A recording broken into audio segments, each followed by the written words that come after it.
Okey, Assalamualaikum warahmatullahi wabarakatuh. Salam TS25. Bertemu kita dalam kuliah yang ke-23, masih lagi modul 2 yang bertajuk PLC Lesson Study. Okey, Lesson Study. Ingatan juga, jangan lupa subscribe and like. Baiklah tuan-tuan semua. Apakah dia lesson study? Apa maksudnya? Iaitu satu amalan guru-guru secara kolaboratif untuk yang pertama, merancang dan menyediakan satu rancangan mengajar RPS secara bersama-sama. Jadi RPS itu dibuat secara bersama-sama oleh guru berkenaan. Bukan seorang buat, tapi semua buat. Kemudian yang kedua, membuat pemerhatian terhadap pengajaran guru berdasarkan RPS yang telah dibina bersama itu. Hasil daripada RPS tersebut, pilih seorang guru yang akan mengajar dan guru-guru lain akan buat pemerhatian proses pengajaran guru berkenaan menggunakan RPS yang kita bina bersama tadi.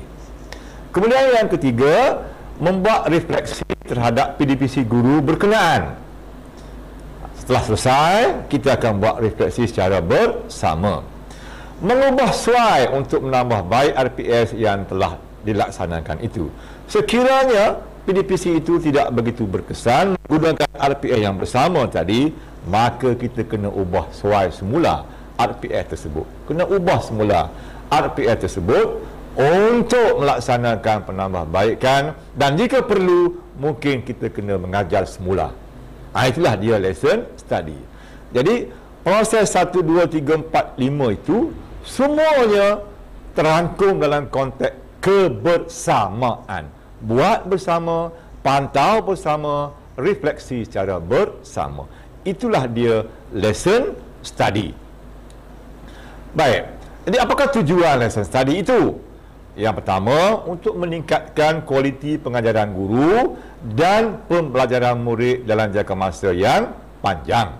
Yang kedua, untuk meningkatkan amalan refleksi guru secara bersama. Yang ketiga, membina pengetahuan dan pemahaman guru mengenai masalah pembelajaran murid. Jadi kalau ada kawan-kawan kita melihat kita mengajar, dia mungkin nampak permasalahan yang dialami oleh murid ketika kita mengajar. Kita mungkin tak nampak, tapi dia nampak. Maka daripada situlah kita akan buat penambahbaikan. Baik, itu tujuan utama lesson study itu dilaksanakan. Jadi lesson study ini ada kitarannya yang perlu kita faham. Apa dia? Yang pertama, tentukan goal matlamat pengajaran tersebut. Untuk apa? Pilih topik, tentukan matlamat pengajarannya. Yang kedua, bina rancangan mengajar secara bersama. Bukan seorang buat, kena buat secara bersama. Yang ketiga, pilih seorang guru untuk mengajar dan orang lain membuat pemerhatian menggunakan instrumen tertentu. Yang keempat, duduk bersama menilai, merefleksi balik tentang PDP yang dilaksanakan oleh kawan kita tadi. Yang kelima, jika kita rasakan ia tak sesuai, dia tak menepati objektif, gagal mencapai OP dan KK, maka kita perlu ubah suai semula RPS tersebut. Mungkin RPS itu terlalu tinggi ataupun terlalu rendah. Inilah yang diperlukan, kita ubah suai semula RPS tadi, dan jika perlu mengajar, kita mengajar semula. Ataupun kita gunakan dia kepada kelas yang lain. Orang lain pula mengajar, maka yang guru tadi pula akan melihat dan pemerhatian. Jadi kalau ini boleh dibudayakan, insya-Allah PDP guru akan meningkat, kualitinya akan meningkat. Baiklah tuan-tuan semua. Jadi semua itu berlangsung secara kolaborasi, secara bersepakat. Buat RPS pun bersama, pantau pun bersama, refleksi bersama, buat semula RPS pun secara bersama. Itulah dia kitaran lesson study. Baik. Macam biasa, bila kita sebut PLC, dia mesti balik kepada FIS. Apa dia? Fokus, improve dan share. So, apakah fokus dalam lesson study ini? Plan, ya. Plannya nak buat apa? Iaitu yang pertama, kita bina kumpulan dulu. Bina kumpulan lesson study dan lantik seorang ketua. Macam biasalah. Okey, mesti ada seorang ketua. Tentukan tajuk yang akan diajar berdasarkan DSKP atau DPK 2.0 yang kita guna pakai sekarang. Dalam tempoh penjajaran, dalam tempoh ini kita gunakan DPK 2.0. So, pilih satu tajuk. Jika boleh, tajuk itu biarlah tajuk yang mencabar untuk dibuat RPS secara bersama. Jangan pilih tajuk yang mudah-mudah. Pilih tajuk yang agak mencabar untuk guru itu mengajar. Okey. Kemudian tetapkan objektif pembelajaran OP dan juga kriteria kejayaan KK bagi tajuk berkenaan. Kemudian bina RPS lesson study yang lengkap secara bersama daripada tajuk hinggalah kepada PBD. Okey, pentaksiran dan sebagainya. Ikuti step by step secara komplit, secara menyeluruh. Kemudian bentangkan strategi kaedah PDPC dan aktiviti murid yang akan digunakan. Bincangkan dulu kaedahnya, bincangkan dulu aktiviti muridnya. Kemudian tentukan kelas mana dan siapa yang akan mengajar menggunakan RPS yang telah kita bina bersama tadi. Begitu ya. Pilih seorang, kemudian kelas mana untuk kita lihat dan perhatikan pelaksanaan proses PDP-nya. Baik. Masuk ke peringkat yang kedua adalah improve. Di peringkat ini do, laksana. Okey ya. Laksanakan PDPC seperti mana yang dirancang. Seorang guru akan mengajar menggunakan RPS yang telah dibina bersama tadi. Ahli kumpulan lain buat catatan anekdot untuk kumpul maklumat dan data berpandukan instrumen dan rubrik yang disediakan. Sekali lagi, jangan ganggu proses PDP itu. Biarkan dia berjalan. Kita hanya membuat catatan anekdot sahaja. Apa yang lemah, apa yang lebih. Kemudian, menggunakan instrumen dan rubrik yang telah disediakan. Kemudian, seterusnya yang saya sebut, jangan ganggu perjalanan PDPC dalam kelas. Hanya perhati dan buat catatan sahaja. Pemerhatian dibuat sehingga PDP selesai dari mula sampai tamat PDP. Kemudian kita juga boleh panggil seorang pakar rujuk untuk bertindak sebagai pemerhati dan konsultasi nanti. Ini boleh panggil ya, guru cemerlang boleh, mungkin SIC boleh digunakan di sini untuk kita gunakan kepakarannya. Baik, ini di peringkat apa ni? Peringkat improve. Okey ya. Sambung lagi, peringkat improve lagi, tapi dia sudah masuk ke check, refleksi. Okey. Dah selesai dalam bilik darjah, berkumpul. Sekarang kita buat refleksi, iaitu sesi refleksi dan perbincangan antara ahli bermula dengan memastikan objektif lesson study dicapai ataupun tidak. Perkara yang pertama kita tengok apakah OP dan KK itu berjaya dicapai ataupun tidak dalam PDPC tadi menggunakan RPS yang kita bina bersama. Kemudian yang kedua, buat analisis data dan dapatan daripada apa yang diperhatikan dan catatan yang telah dibuat. Kita buat analisis apa kelebihan, apa kelemahan. Berdasarkan instrumen dan rubrik yang digunakan, misalnya SKPMG itu buat penilaian sama ada RPS yang dibina bersama itu berkesan atau tidak. Mungkin RPS itu tak berkesan, tak sesuai dengan kelas tersebut. Maka kita kena buat penilaian dan perlu buat penambahbaikan. Pakar rujuk yang kita jemput tadi boleh bertindak sebagai pemudah cara dan konsultan. Okay, ya? Berdasarkan pengalamannya, dia rasa tak sesuai begitu, kena buat macam ni, macam ni, macam ni, macam ni.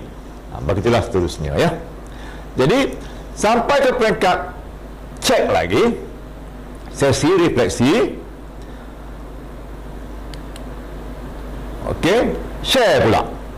Bila dah selesai, kita akan share, iaitu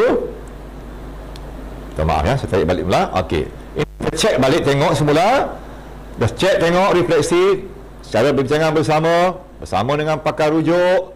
Okey, buat refleksi, buat analisis, kemudian dapatkan pandangan pakar rujuk kalau ada lah, kalau tak ada tak apa, sesama sendiri saja. Kemudian barulah kita buat yang keempat. Apa dia yang keempat? Iaitu action, susulan dan penambahbaikan. Iaitu kita buat penambahbaikan dan pemunian pada RPH berdasarkan refleksi telah kita buat tadi. Ubah suai semula RPH tersebut. Jangan pakai terus. So, kita ubah suai semula, dan jika perlu mengajar, diajar semula. Kalau gagal, katakan PDP itu gagal, dia perlu diajar semula menggunakan RPH yang baru yang telah ditambah baik. Ahli lain boleh guna RPH untuk mengajar kelas yang lain. Dan akhirnya saya baluaskanlah melalui blog, portal, media sosial, WhatsApp dan sebagainya sebagai perkongsian amalan terbaik. Jadi penuhilah PDCA seperti mana yang telah saya jelaskan tadi. Okey ya. Jadi apakah langkah untuk kita laksanakan lesson study? Macam biasa, bentuk kumpulan lesson study dan menentukan matlamat. Lantik seorang ketua kumpulan yang lebih pakar, mahir dan berpengalaman. Kaji di SKP 2.0 ataupun di PK 2.0, standard kandungan, standard pembelajaran, standard prestasi bagi tajuk yang akan kita ajar itu. Sama ada kalau di PK 2.0 kita gunakan kandungan asas, kandungan tambahan ataupun kandungan pelengkap. Kaji yang itu dulu, topik itu dulu ya. Dah selesai peringkat yang kedua, kita pergi peringkat yang ketiga, iaitu melantik seorang ketua kumpulan yang lebih pakar, mahir dan pengalaman. Okey. Yang ketiga, kaji dan bincang masalah pembelajaran murid. Ini penting ya. Kaji dan bincang masalah pembelajaran murid. Gunakan RCA sebab dan punca sesuatu topik itu gagal dikuasai oleh murid. Topiknya dah ada, kita kaji apa sebab dia tak boleh ikut topik ini, apa sebab dia gagal ikut di topik ini. Kemudian bincang dan tentukan matlamat ataupun goal yang ingin dicapai dalam sesi lesson study tersebut berdasarkan BPK 2.0. Okey, kaji bincang masalah, tentukan goal. Seterusnya, okey, berdasarkan di SKP, pilih subtopik standard pelajaran mana yang hendak diajar. Sedapat mungkin buatlah untuk topik-topik yang paling sukar. Saya selalu sebut, pilih topik yang mencabar. Okey. Yang keenam, bina objektif pembelajaran dan kriteria kejayaan berdasarkan kepada aras kebolehupayaan murid. Yang ketujuh, pilih aktiviti murid. Pilih aktiviti murid yang sesuai, iaitu untuk PK 21 ini, dan kembangkannya melalui 3-part lesson. Mula, pertengahan, penilaian di akhirnya.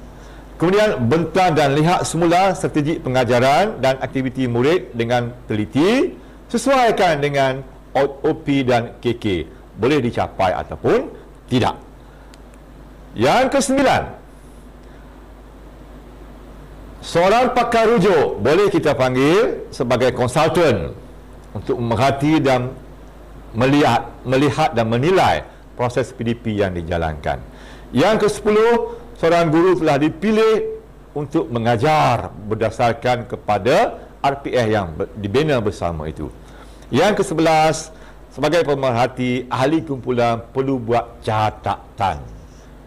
Apakah kelebihan, apakah kelemahan, menggunakan instrumen dan rubrik yang sesuai. Biasanya kita gunakan SKPM G2 Standard 4. Baik, seterusnya, yang ke-12, fokus pemerhatian ialah kepada apa? Kepada aktiviti murid, respon murid, tingkah laku murid. kita tengok sejauh mana mereka boleh mengikuti proses pembelajaran tersebut. Yang ke-13, proses pembelajaran murid tidak boleh diganggu. Sebaliknya, kita hanya perhati dan buat catatan anekdot sahaja. Ingat, jangan ganggu sama sekali proses PDP itu berjalan. Baik. Yang ke-14, kita buat apa dia? Yang ke-14 ini, kita buat sesi refleksi. Setelah selesai dalam bilik belajar, kita buat sesi refleksi, diketuai oleh ketua kumpulan, dibantu oleh pakar rujuk berkenaan. Jadi guru yang mengajar terlebih dahulu akan memulakan refleksinya. Kita beri peluang kepada guru yang mengajar tadi menilai PDP dia sendiri. Barulah kita bersama-sama memberikan pandangan apa yang patut, apa yang tak patut dan sebagainya, apa yang perlu diubah dan sebagainya. Guru yang memerhati diminta berkongsi dapatan, berkongsi maklumat, berkongsi kekuatan. Jangan ada penumpang, mesti semua orang memberikan sumbangan. Baik, seterusnya. Yang ke-16. Apa yang ke-16 ini? Iaitu pada masa yang sama, fikirkan apakah penambahbaikan yang perlu dibuat untuk RPS yang dibina bersama tadi. Kalau ada kelemahan RPS tadi, kita fikirkan apakah penambahbaikan, what's next yang ingin kita buat. Di sinilah kita perlukan pakar rujuk tadi sebagai moderator yang kita panggil untuk mainkan peranan lebih aktif untuk membantu menyediakan RPS yang lebih bagus, yang lebih sesuai dengan murid. Jika didapati lebih daripada 50% objektif pembelajaran dan KK gagal dicapai, maka keseluruhan RPS itu kita anggap sebagai gagal dan ia perlu diajar semula. Ingat, ia perlu diulang ajar semula kepada murid-murid yang sama tadi. Okey? Akhirnya yang ke-19 dan yang ke-20. Yang ke-19 kita buat apa? Berdasarkan dapatan dan perbincangan refleksi, RPS perlu ditambah baik dan dimurnikan semula supaya dia dapat mengatasi kelemahan dan wujud dalam PDP berkenaan. Okey? Kumpulan lesson study akan menentukan sama ada RPS yang telah dimurnikan itu perlu diajar semula, perlu diulang ajar kepada kelas yang sama atau tidak. Jika proses pengulangan, langkah-langkah akan dibuat semula. Kena start daripada awal. Okey, kalau tidak, kita teruskan kepada kelas yang lain, kumpulan yang lain menggunakan RPS yang telah kita tambah baik itu. Okey, Akhirnya, langkah yang ke-23, kita pergi kepada laporan kitaran lesson study perlu didokumentkan sebagai rujukan pada masa akan datang. Di samping disebarluaskan kepada guru-guru subjek yang lain. So, jangan kongsi untuk subjek yang sama, sebaliknya kita kongsilah untuk subjek-subjek yang lain. Jadi, ada 23 langkah semua untuk kita laksanakan lesson study. Semoga tuan-tuan semua akan berjaya melaksanakan di sekolah masing-masing. Sekian, wassalamualaikum warahmatullahi wabarakatuh.